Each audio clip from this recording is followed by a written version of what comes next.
Nous avons déjà regardé un film. Nous connaissons la plupart d'entre nous ici, si pas tous, nous sommes des Congolais et nous connaissons ce que nous appelons chez nous le théâtre. Est-ce que vous savez comment on produit le théâtre? Est-ce que vous savez comment on produit un film? Je vais rapidement vous dire un mot. Il y a un homme très important dans cette machine-là, dans ce groupe-là, un homme qu'on appelle metteur en scène. C'est lui qui prend le texte, on lui donne un texte, peut-être quelqu'un a écrit son texte, quelqu'un amène son histoire, on le lui donne, on dit arrange cela pour que l'on puisse jouer, arrange cela pour qu'on puisse filmer, ça sera notre théâtre. C'est quand même un homme très important. Et quand le théâtre, quand il est en préparation, c'est ce que nous appelons les répétitions. Hein, vous venez, vous essayez de répéter, lui il est là-bas au coin, peut-être avec son texte, peut-être avec ses papiers, il est en train de regarder. Non, vous avez mal joué cette scène-là, reprenez. Bon, comme la scène ici est difficile, ça va nous demander peut-être de voyager, ça va nous demander peut-être l'avion. Comme on n'en a pas, qu'est-ce qu'on va faire? On va couper cette scène-là, on va modifier cette scène-là, on va transformer cette scène-là, on va faire cela autrement. Ce matin, nous voulons lire un texte qui nous a fait du bien et je pense qu'il vous fera aussi un grand bien parce que c'est la parole de Dieu. Nous allons lire dans Ésaïe, chapitre 7, du premier verset jusqu'au 9e verset. Ésaïe, chapitre 7, verset 1 à 9. Je vous prie de vous lever pour écouter la lecture de la parole de Dieu.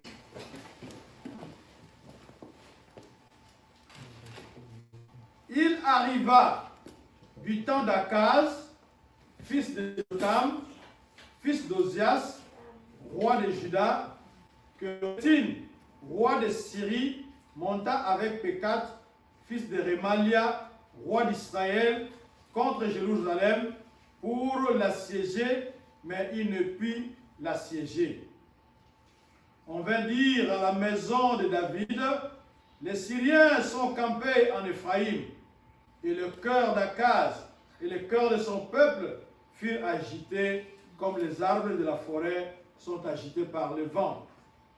Alors l'Éternel dit à Ésaïe, va à la rencontre d'Akaz, toi et Shear-Jashub, ton fils, vers l'extrémité de l'aqueduc de l'étang supérieur, sur la route du champ du Foulon, et dis-lui, sois tranquille, ne crains rien, et que ton cœur ne s'alarme pas devant ces deux bouts de tison fumants, devant la colère de Rétine et de la Syrie et du fils de Remalia. De ce que la Syrie médite du mal contre toi, de ce qu'Éphraïm et le fils de Remalia disent, montons contre Juda, assiégeons la ville et battons-la en brèche. Et proclamons-y pour roi le fils de Tabéel. Ainsi parle le Seigneur, l'Éternel, cela n'arrivera pas. Amen. Cela n'aura pas lieu. Car Damas est la tête de la Syrie et Rétine est la tête de Damas. Encore 65 ans, Éphraïm ne sera plus un peuple.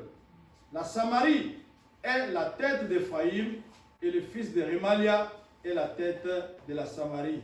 Si vous ne croyez pas, vous ne subsisterez pas. Amen. Hein? Amen. C'est la parole de Dieu. On peut s'asseoir. On acclame. On acclame la parole de Dieu. De quoi s'agit-il dans ce texte? Il s'agit du roi Akaz. On nous a donné qui il était. Son père avait été roi. Son père se nommait Jotam. Il était roi de Juda. Et pendant qu'il était roi de Juda, il y avait eu le roi de Syrie est venu influencer les rois d'Israël. Ils se sont mis ensemble pour aller attaquer Juda. Alors, quand il a appris cela, le roi a eu très peur parce que il a regardé l'armée qu'il avait. Maintenant, lutter contre deux armées, c'était un peu trop pour lui et il avait eu vraiment peur. Mais, lui, il avait eu peur, c'est vrai, mais l'Éternel va lui envoyer son serviteur et l'Éternel lui a envoyé un message de réconfort, de ne rien craindre, de ne pas avoir peur, parce que lui, Dieu, il veille sur son peuple. Ça, c'est notre contexte. Alors, qui est le roi Akaz? Le roi Akaz, c'était un roi idolâtre. Il ne suivait pas la voie de l'Éternel et il avait même sacrifié son fils aux idoles. C'est tout ce que nous pouvons dire pour ces rois-là. Au premier verset, nous voyons que l'auteur nous situe l'action. Il nous donne les noms, c'est-à-dire qu'on peut vérifier. Ce n'est pas une histoire fictive, c'était une histoire qui s'était bel et bien déroulée ici sur terre et c'était sur le territoire que nous appelons Israël. Mais ici, c'était du côté de Juda, parce qu'il y avait deux royaumes. Le royaume du nord qu'on appelle Israël, capitale Samarie. Le royaume du sud qu'on appelle Juda, capitale Jérusalem. Donc, l'histoire se déroule dans l'espace et dans le temps. C'est bien situé. À cette époque-là, deux rois, le roi de la Syrie et son compère d'Israël, ils se sont mis ensemble pour aller faire la guerre à Juda. Quel était le problème? La Syrie voyait la puissance, parce que Syrie on l'appelait Aram, voyait la montée de la puissance de la Syrie, assyrien, c'est différent. Syrie, c'est Damas, assyrien, c'est Ninive. Alors, voyant que la puissance de la Syrie montait, le roi d'Aram, le roi de Syrie, vient trouver le roi d'Israël. Ils font une coalition. Ils voulaient récupérer le roi de Juda pour qu'ils aillent faire la guerre à l'autre là. Alors, puisqu'ils connaissaient les sentiments du roi de Juda, ils voulaient lui faire un coup d'état et mettre quelqu'un d'autre qu'on appelle Tabéel, ici dans le texte. On voulait le mettre là-bas, quelqu'un qui a l'air solde, quelqu'un qui va accepter tout ce qu'ils vont dire, quelqu'un qui leur était favorable. Mais déjà au premier verset, on nous dit que, quel que soit ce qu'ils ont fait, ils n'avaient pas pu attaquer Jérusalem. Alors, les deux rois, ils vont là-bas et nous voyons que, à partir du deuxième verset, les services de sécurité qui font la vigilance, quand vous dormez et ils ne dorment pas, ils font la patrouille, ils font la surveillance du territoire. Ces services de sécurité sont allés informer le roi Akaz qu'il y avait une menace qui pesait sur le royaume. Et la Bible nous a décrit la situation, même si vous n'étiez pas là, mais vous pouvez vous faire une idée. Vous voyez quand il y a du vent, comment les arbres bougent dans la forêt. C'est l'image qu'on a utilisée ici. Donc quand le roi a appris, cela allait être mieux s'il n'avait pas appris cela. Mais ici, quand on lui a informé, la nouvelle s'est répandue dans la ville. On nous dit qu'il a vraiment tremblé. Peut-être que les genoux se sont entrechoqués. Il avait eu très peur. et c'est sûr qu'il avait transpiré. Avec une pareille peur là, on transpire, la bouche sèche et le cœur bat vite, le cœur bat la chamade comme on dit en français, et c'était vraiment une situation impossible pour lui. Et très souvent, quand on a peur, on oublie de prier. Parce que la peur, c'est l'arme de l'ennemi. Quand la peur vous paralyse, vous ne pouvez pas prier tellement que vous avez peur. Le problème qui est devant vous devient très grand et vous voyez que Dieu est petit et vous voyez qu'il n'y a personne qui puisse vous aider. Donc, nous devons bannir la peur. D'ailleurs, comme vous allez le lire dans le texte, nous avons dit en introduction que le roi Akaz c'était un roi idolâtre. Il ne va ni chez ses idoles, ni chez Dieu pour solliciter l'aide de Dieu. Donc, il a eu tellement peur et il faut bannir la peur dans notre vie. Parce que quand vous mettez la peur en premier lieu, vous ne pouvez pas voir la main de Dieu parce que vous aurez vraiment très peur. Parce que la nouvelle qu'il a reçue était une nouvelle très grave pour lui. Alors, maintenant nous nous posons une question. Quelle est votre destination lorsque vous recevez une mauvaise nouvelle? Est-ce que vous allez courir au téléphone pour appeler à gauche, à droite? Qu'est-ce que vous allez faire? En tant qu'enfant de Dieu, il convient de se ressaisir et d'aller à genoux. De se ressaisir, de garder son calme et d'aller vers Dieu. Quand vous allez vers Dieu, vous allez voir que le problème va diminuer, le problème va se rétrécir parce que vous avez sollicité Dieu, vous avez appelé Dieu. C'est un exemple que j'ai déjà donné, je ne sais pas si c'était ici, mais un jour, nous avions quitté Nairobi. On survole les montagnes. Je pouvais même voir Kilimandjaro et les autres montagnes. Et à partir de la fenêtre de l'avion, avec ma petite main ici que vous voyez ici, quand je mets la fenêtre comme ça, je couvre Kilimandjaro. Je ne vois rien. Mais un jour, j'avais fait l'expérience, j'avais quitté la Tanzanie pour aller à Nairobi. J'ai fait la route comme touriste.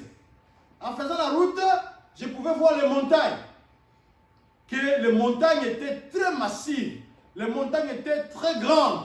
À tel point que vous allez respecter Dieu. Vous allez honorer Dieu parce qu'il a fait de grandes choses. Qu'est-ce que je veux dire par là? Quand je suis sur terre, la montagne est grande.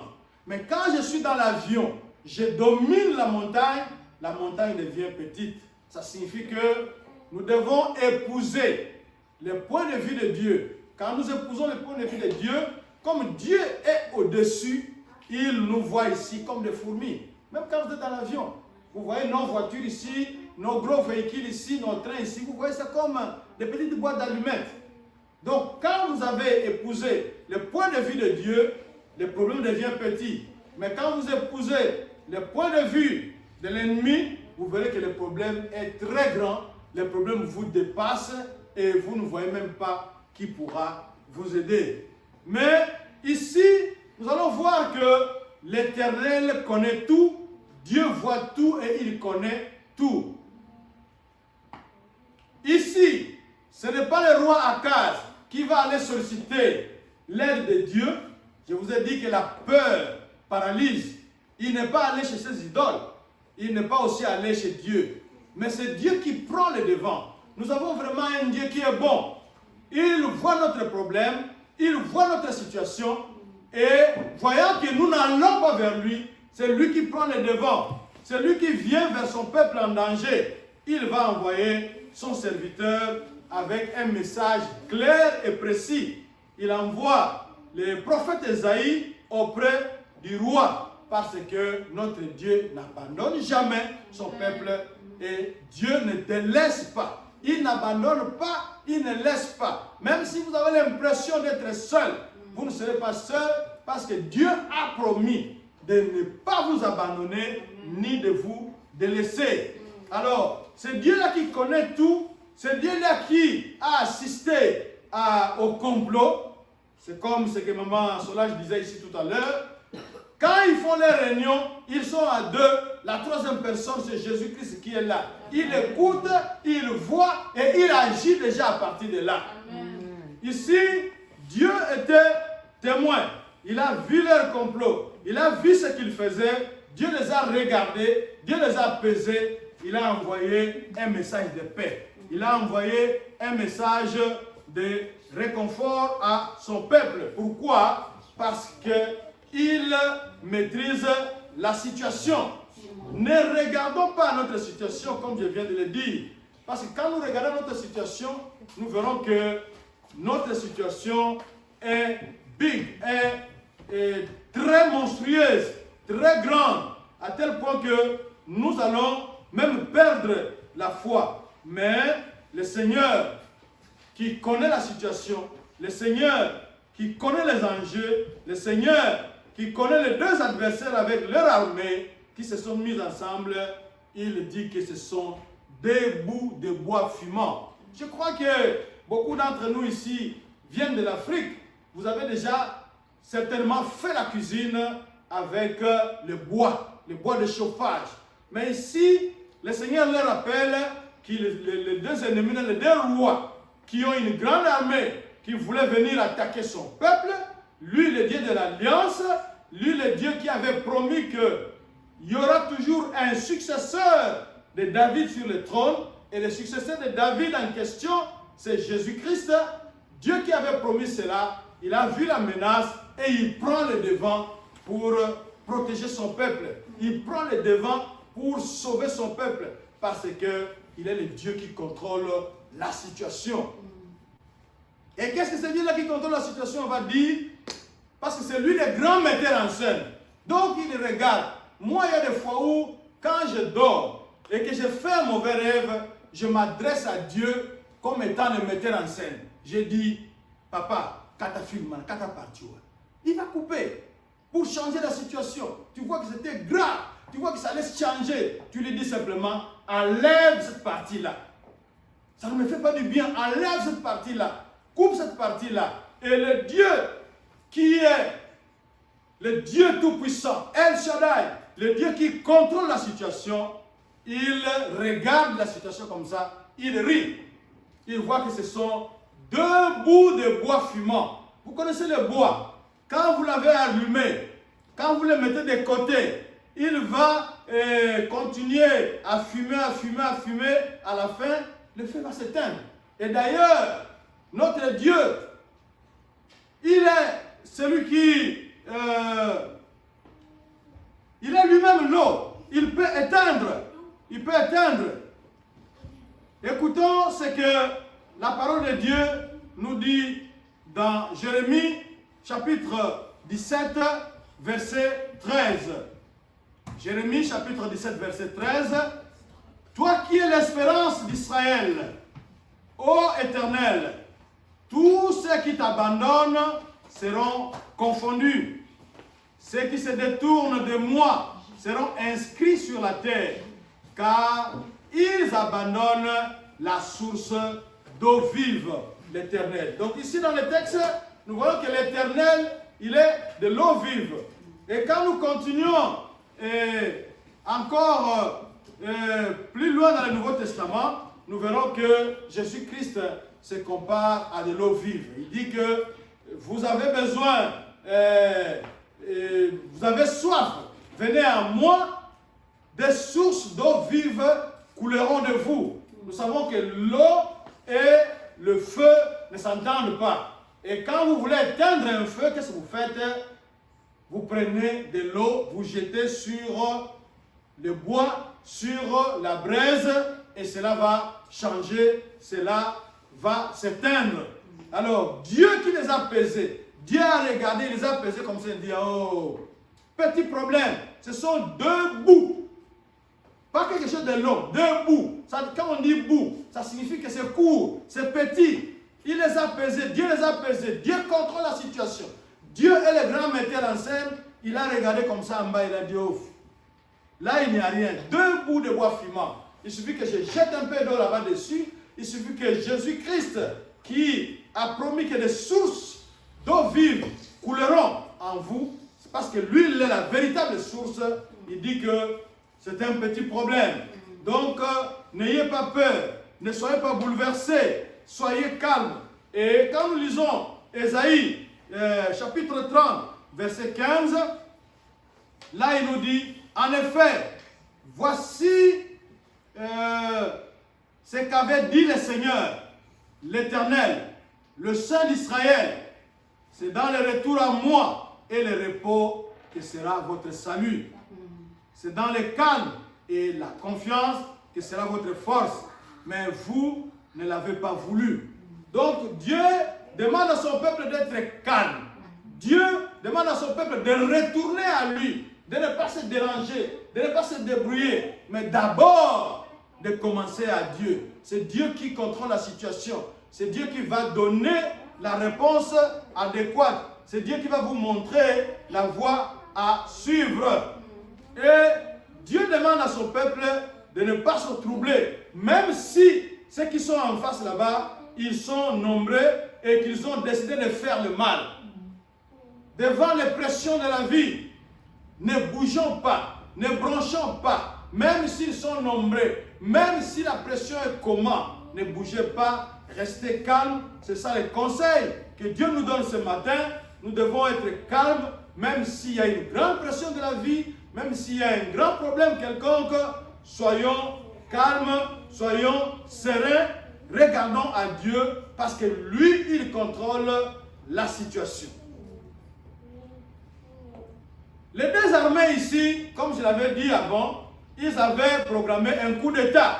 Donc enlever le roi qui était là, mettre leur homme qui va accepter leur programme.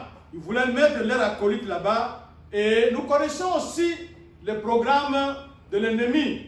L'ennemi vient simplement pour voler, détruire, égorger. Et les deux rois ici voulaient saccager Jérusalem, voulaient mettre Jérusalem à feu et à sang pour qu'ils puissent s'emparer des trésors et mettre leurs hommes là-bas, de telle sorte que quand ils vont se décider à aller attaquer la Syrie, alors en ce moment-là, Juda aussi va les suivre dans leur complot là-bas. Mais malheureusement pour eux, Dieu avait dit que ce sont deux bouts, pas longs, bouts, ça dit c'est court, c'est petit, deux bouts de bois fumant.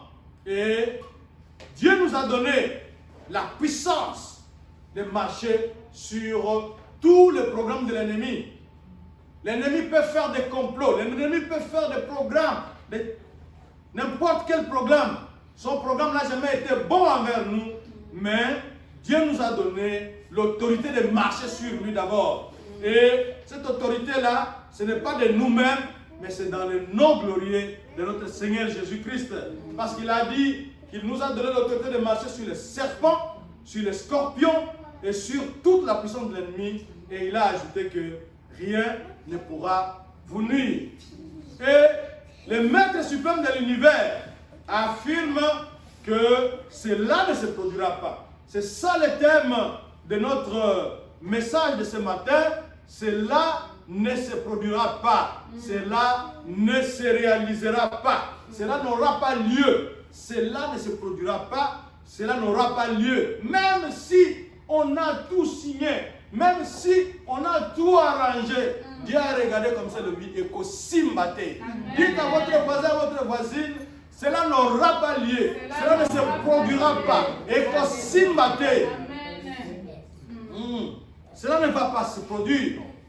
Même si les sorciers de votre famille se sont ligués, ils ont dit, puisqu'il est là, il n'envoie rien, il ne fait rien pour nous, nous allons maintenant faire ceci ou cela, et qu'au Simbate, cela n'aura pas lieu, cela ne va pas avoir lieu, ça ne se produira pas, ça ne se produira pas. C'est la bonne nouvelle que Dieu vous accorde ce matin, que Dieu vous annonce ce matin, que cela ne se produira pas. Cela n'aura pas lieu. On a même déjà signé. Mais on ne viendra pas vous donner cette lettre-là pour que ce matin, cela n'aura pas lieu, cela ne se produira pas. Parce que Dieu a décidé de prendre cette affaire en main. Il est le grand metteur en scène. Il est le Dieu qui dit un mot, la chose arrive. Tel qu'il a dit ici, c'est déjà arrivé, c'est déjà signé. Donc, ça ne va pas changer. Ça ne va pas se passer. Il a décidé de supprimer cette séquence-là. Qu'est-ce qu'il dit? Il dit que ne t'en fais même pas. Ephraim, là que tu vois là, Ephraim, c'est qui? C'est le royaume du Nord, Israël. Ephraim, là que tu vois là, dans 65 ans, ils ne seront plus là. Le royaume sera dispersé. Et même Samarie là, comme il les a appelés des bouts, des tissons. Hein? Le bois, ça va fumer. À la fin, hein, quand ça va arriver à la fin, ça va s'éteindre. Il n'y aura plus rien. Donc, Dieu a déjà regardé. Dieu a vu que non, ils ne sont pas là. Ils vont bientôt disparaître. Pourquoi? Parce que Dieu, il est l'alpha et il est l'oméga. Il connaît les débuts avant que cela commence. Dieu connaît les débuts. Et il connaît même la fin avant que le début ne commence. Il connaît déjà. Il dit, il a regardé, il dit, Ephraim, 65 ans, il sera balayé. La Syrie là-bas n'existe pas. Ne vous en faites pas. Ils seront vaincus par la Syrie. Donc, il est le Dieu tout-puissant. Il est le Dieu qui contrôle la situation. Il est le Dieu merveilleux. Il est l'avant et l'arrière-garde de son peuple. C'est lui qui les protège et l'ennemi ne pourra pas entrer. Dieu contrôle la situation. Il est le grand metteur en scène. Il embrasse le passé, le présent et l'avenir d'un seul regard. Donc quand il regarde comme ça, il voit, ça va commencer là-bas, ça a commencé là-bas, maintenant c'est ici, ça va s'arrêter là-bas. Il connaît d'un seul regard parce qu'il est le Dieu qui contrôle tout. Il est l'alpha et l'oméga, il est le commencement et la fin. Il connaît tout, il voit tout, il peut tout. Donc nous pouvons lui faire confiance. Et Dieu va nous donner un conseil très judicieux, un conseil important. Il dit qu'il faut avoir foi en sa parole. Qu'est-ce qu'il faut croire? Vous devez croire la parole des gens, vous devez croire la parole des journalistes, ou vous devez croire la parole de Dieu. Ce que Dieu vous dit, il est capable de l'assumer. Il est celui qui appelle à l'existence ce qui n'existe pas. S'il vous a dit qu'il y aura la pluie, même si c'est une période où il n'y a pas de pluie. D'ailleurs, nous en Afrique, qu'est-ce que nous ne disons pas? Nous disons que même pendant la saison sèche, il peut pleuvoir. Attendez l'anga, moula peut bêta. Donc, il peut faire pleuvoir parce qu'il est le maître des temps et des circonstances. Quand il a dit quelque chose, nous devons croire. Nous devons accepter, avoir la foi dans ce qu'il a dit. Parce que Hébreux 11, verset 6 nous dit quoi? Car sans la foi, il est impossible d'être agréable à Dieu. Donc il faut croire en ce qu'il vous dit. Quand il vous a dit que Ekosimbate, cela n'aura pas lieu, cela ne tiendra pas. Donc sa parole c'est oui et amen. Donc ce qu'il a dit, il est capable de l'accompagner, de l'accomplir. Et quand nous relisons l'histoire ici, vous verrez qu'au premier verset, on a bien résumé, on nous a dit quoi? On nous a dit pour l'assiéger, mais il ne put l'assiéger. Donc ils ont tout fait. Ils ont mis tous leurs moyens pour venir assiéger Jérusalem, mais ça n'a pas été parce que le Dieu que nous servons, il est le Dieu de l'Alliance. Il avait promis qu'il y aurait un descendant de David chaque fois là-bas sur le trône. Et quand les deux là viennent pour emmerder, pour déranger, pour attaquer son peuple qui est à Jérusalem, on dit ici quoi? On vient dire à la maison de David. Parce que Dieu, c'est le Dieu de l'Alliance. Quand il a parlé, il est capable d'accomplir cette parole. Mais avec les politiciens, ils disent autre chose, ils font autre chose et ils n'accomplissent même pas, ils n'accomplissent pas leurs promesses, leurs paroles. Pendant la période électorale ici, nous entendons à gauche, à droite, les gens qui promettent, mais ils ne réalisent pas. Mais Dieu, quand il a promis, il a la capacité de le réaliser. Ce qu'il t'a promis là, si cela n'existe pas, il est celui qui appelle à l'existence ce qui n'existe pas. Et cela va venir à l'existence. Et quand il a prononcé une parole, il est toujours derrière sa parole pour l'accomplir. Quand il a dit que cela ne va pas arriver, il dit ce matin à quelqu'un, cela ne va pas arriver, cela ne se produira pas. Alors cette parole-là est oui et amen. Maintenant, nous sommes arrivés à la fin, nous voulons encore prier pour glorifier ce Dieu-là. Ce Dieu-là te voit. Ce Dieu-là connaît ton problème. Et il dit que cela n'arrivera pas. Il dit que c'est lui qui a la solution, c'est lui. Alors, est-ce que tu peux lui faire confiance? Est-ce que tu peux d'abord le remercier parce qu'il t'a parlé? Il connaît ton problème, comme nous l'avons vu ici. Le roi n'est pas parti chez Dieu, mais c'est Dieu qui a pris les devants. Parce qu'il est le Dieu vivant. Il a pris les devants, lui-même il est venu vers son peuple. Il connaît l'adresse où il pouvait trouver le roi. Il dit que là-bas, sur l'aqueduc supérieur, tout près du champ de Foulon, ou le champ où on lave les habits. Donc, c'est là que vous allez trouver le roi. Donc, il connaît votre problème. Il connaît votre adresse. Il connaît votre nom. Et il peut faire quelque chose pour vous. Qu'est-ce que vous allez lui dire ce matin? Il est là. Il vous attend. Est-ce que vous pouvez le remercier et lui faire confiance? Parce qu'il a la situation en main. Et c'est celui qui va agir. Nous allons donc incliner nos têtes. Chacun de nous va prier. Chercher Dieu. Il est là. Il a dit que là où 2 ou 3 sont réunis à son nom, lui il est là. Il est au milieu de nous ce matin et il a la solution à ton problème. Prions.